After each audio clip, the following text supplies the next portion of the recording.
कुछ तो लोग कहेंगे, लोगों का काम है कहना। आज मैं आपकी सारी भ्रांतियों को तोड़ दूंगी अपने घर के मंदिर को लेकर। अभी अभी आज 26 अप्रैल 2024 है। मैं किसी के घर से आ रही हूँ, वो हमारे परिवार का हिस्सा है। उनकी बिटिया की तबीयत बहुत खराब थी, तो मैंने उनके घर में जैसे एंटर करा तो उनके घर के दरवाजे के बिल्कुल पीछे मंदिर था जो काफी भारी था, जिसकी वजह से उनको काफी समस्याएं आ रही थी। तो मैं ऐसी बिटिया को मिलने चली गई थी, वो मेरा परिवार के जैसा हिस्सा है। तो मैंने बोला कि वो बोले जब से हम इस घर में आए बहुत परेशानी हो रही है। मैंने कहा बस ये मंदिर यहाँ से उठा दो, तुम्हारी सारी परेशानियां खत्म। शायद माता रानी ने मुझे यही बुलाने के लिए वहां बुलाया था। तो आज मैं आपको बताऊंगी कि अगर आपके घर में मंदिर है, कैसा हो, कहाँ हो, कितनी मूर्तियां हो, मूर्तियां टूट जाएं तो क्या करें, किताबें फट जाएं तो क्या करें, और बहुत सारी भ्रांतियां आपके मन में हैं वो कीजिए और उन्हें समझिए। कार्यक्रम की शुरुआत में जो सबसे पहले बिलीव इन कर्मा।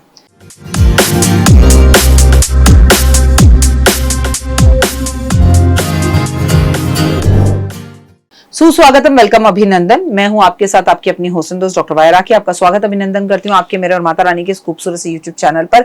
ओए होए, सुबह की राम राम। कैसा है मेरा ये संसार, दिन दुगनी रात चौगनी तरक्की करो।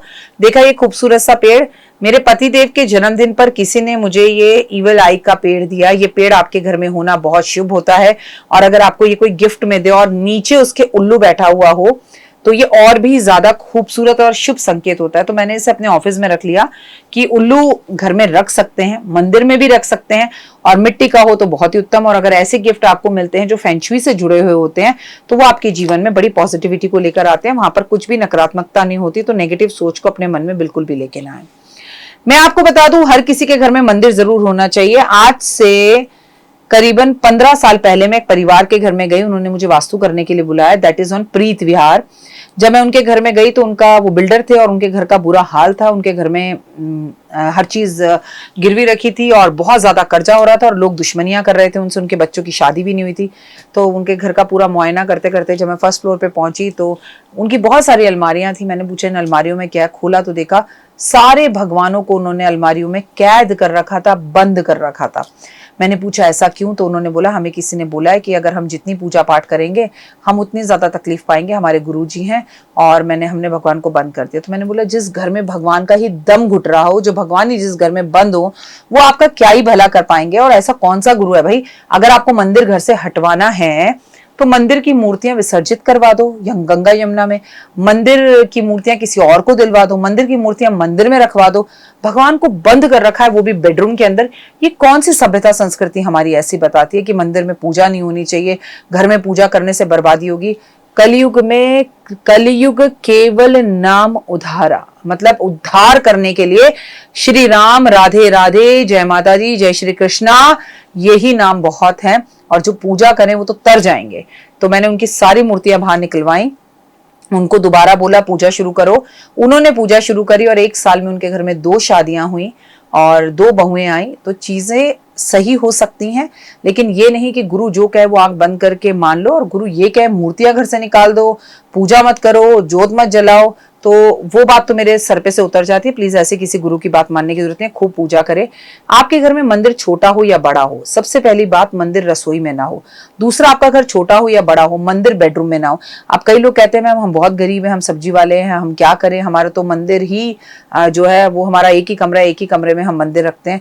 तो भगवान को किसी ऊंची जगह पर मंदिर में स्थान देकर और वहां पर भगवान का ऐसा मंदिर बना दो कि उसके पट सोने जब आप रात को जाओ, जैसे मंदिर के दरवाजे बंद हो जाते हैं वैसे बंद हो जाए।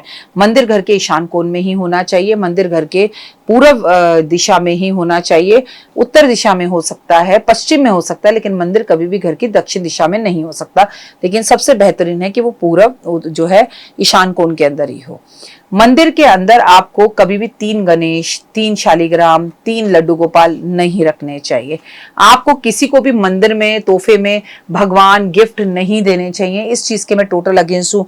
कभी कोई जो है तोहफे में गणपति महाराज दे देता है, कभी कोई तोहफे के अंदर अलग अलग गिफ्ट दे देता है।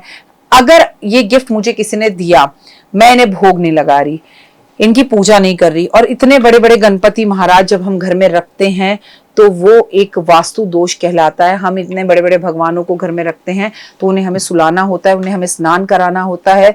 चलिए, मैं तो मंत्रों से, पूजा से, ये ऑफिस नहीं, ये तो मंदिर ही है, मैं इसे मंदिर ही मानती हूँ, बहुत चीजें कर लेती हूँ। ज्यादातर लोग मेरे पास आते हैं। आप एक दूसरे को जब कोई चीज तोहफे में या गिफ्ट में देना चाहते हैं तो फेंगशुई के आइटम दें, क्रिस्टल के कछुए दें, आप मिट्टी के बर्तन दें, मिट्टी की चीजें दें, भगवान के लिए घड़ियां और भगवान ना दें, इस तरह की फेंगशुई की आइटम्स दें, तो वो मच बेटर है। इससे सामने वाले का कोई नुकसान नहीं होगा और आपका भी नहीं होगा, क्योंकि आप लोगों को अगर भगवान की इतनी बड़ी बड़ी मूर्तियां देंगे और वो शख्स अगर पूजा नहीं करता, इसका नुकसान आपको ही होगा। मंदिर में कभी भी बहुत ऊंची ऊंची मूर्तियां, तस्वीरें नहीं होनी चाहिए। मंदिर में कभी भी एल्युमिनियम की मूर्तियां नहीं होनी चाहिए।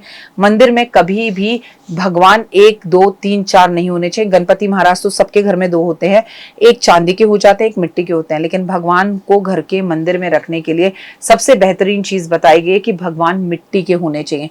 जिनके घर में मिट्टी के भगवान होते हैं वहां पर भगवान बहुत पूजा को एक्सेप्ट करते हैं। इसीलिए शायद हमारे यहाँ दिवाली पे लक्ष्मी, गणेश और मिट्टी के उल्लू को रखने की परंपरा, मिट्टी के कुबेर को रखने की परंपरा है। मैंने बहुत से एस्ट्रोलॉजर्स को बोलते सुना, कुबेर एक बार लाओ और उसके बाद आप उसे अपने घर की तिजोरी में बंद कर लो, उसे मत बदलो। लेकिन मैं हर साल मिट्टी के कुबेर लाती हूँ और हर साल उन्हें बदलती हूँ, और मैंने और लोगों के घर में भी मिट्टी के कुबेर रखवाए और हर साल उन्हें बदलने के लिए लक्ष्मी गणेश की तरह ही बोला। और पुराने मिट्टी के लक्ष्मी गणेश को मैंने पानी में घर में ही विसर्जित करके उस मिट्टी को गमलों में डालने के लिए बोला, तो वो लोग दिन दुगनी रात चौगनी तरक्की कर रहे हैं, उनके जीवन में बहुत ज्यादा फर्क है। मूर्तियां बहुत ऊंची ऊंची नहीं होनी चाहिए। कटी फटी किताबों से आपको, चाहे वो दुर्गा सप्तशती हो, चाहे वो हनुमान चालीसा हो या सुंदरकांड हो, कटी हुई फटी हुई किताबों को नहीं पढ़ना चाहिए। अगर मूर्तियां बहुत ज्यादा बड़ी बड़ी हो रही हैं तो मेरी सलाह यह है कि या तो आप किसी मंदिर में उसे दे आए या किसी ऐसे व्यक्ति को दे दें जो उसकी पूजा करे, या उसे आप पीपल के पेड़ के नीचे रखाएं। अगर वो मिट्टी की हैं तो मैं आपको कहूंगी गंगा यमुना में विसर्जित कर दें, वो घुलकर मिट्टी यमुना और गंगा में बैठ जाएगी, उससे हमारी गंगा यमुना को कोई नुकसान नहीं होगा। घर के अंदर जो मंदिर आप रखें उसमें एक लाइट जरूर जलाएं। रात में मंदिर के कमरे में कभी भी फुल अंधेरा नहीं होना चाहिए। मंदिर में भगवान को सुबह शाम जोत जरूर जलाएं। मंदिर में भगवान की पूजा, आराधना, अर्चना, आरती जरूर करें। मंदिर में दीपक जरूर जलाएं। मंदिर में शंख जरूर बजाएं। 2 से ज्यादा शंख मंदिर में नहीं होने चाहिए। एक बजाने वाला शंख हो सकता है, एक दक्षिणावर्ती शंख हो सकता है। इससे ज्यादा शंखों को मंदिर में नहीं रखना चाहिए, वो आपको नुकसान पहुंचाते हैं और आपकी लाइफ के अंदर प्रॉब्लम्स लेकर आते हैं। मैं आपको बता दूं, मंदिर छोटा हो या बड़ा हो, लेकिन जिस कमरे में मंदिर हो वहां कोई और ना सोए। मंदिर के साथ गुरुओं की तस्वीरें ना लगाएं। मंदिर के ऊपर कोई सामान ना रखें, मंदिर के नीचे कोई सामान ना रखें, मंदिर को खाली रखें। नीचे तो आप एक बार फिर भी अलमारी बना के सामान रख सकते हैं, लेकिन मंदिर के ऊपर ना रखें। मंदिर में भगवान को सीढ़ी नुमा ना बनाएं कि एक भगवान के ऊपर दूसरा भगवान, दूसरे भगवान के ऊपर तीसरा भगवान बैठा है। और भगवानों को आप अक्सर अपने घर के मंदिर में कुछ इस तरह से बिठा देते हैं, जैसे स्कूल में क्लास में बच्चे कंपटीशन करते हैं ना, तेरे से मेरे ज्यादा नंबर, मेरे तेरे से ज्यादा नंबर। भगवान हमेशा ऐसे बिठाएं, भगवान हमेशा ऐसे बिठाएं कि एक दूसरे से भगवान बात कर रहे हैं, उन्हें कोई सजा नहीं मिली है। लक्ष्मी जी विष्णु जी को देख रही है, गणेश जी को देख रही है, गणेश जी लक्ष्मी जी को देख रहे हैं। They should talk to each other.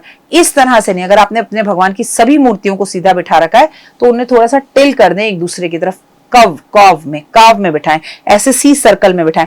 सारे भगवान एक दूसरे से बात कर रहे हो तो आपके घर में समृद्धि, ताकत और धन दौलत ज्यादा आएगी। अगर अभी तक आपने मुझे लाइक, फॉलो, सब्सक्राइब नहीं किया है, Instagram, Facebook, believe in Karma, 5 minute story और डॉक्टर वाई राखी, अरे लाइक करना बिल्कुल मत भूलो। लाइक करो, कमेंट्स में जय माता दी।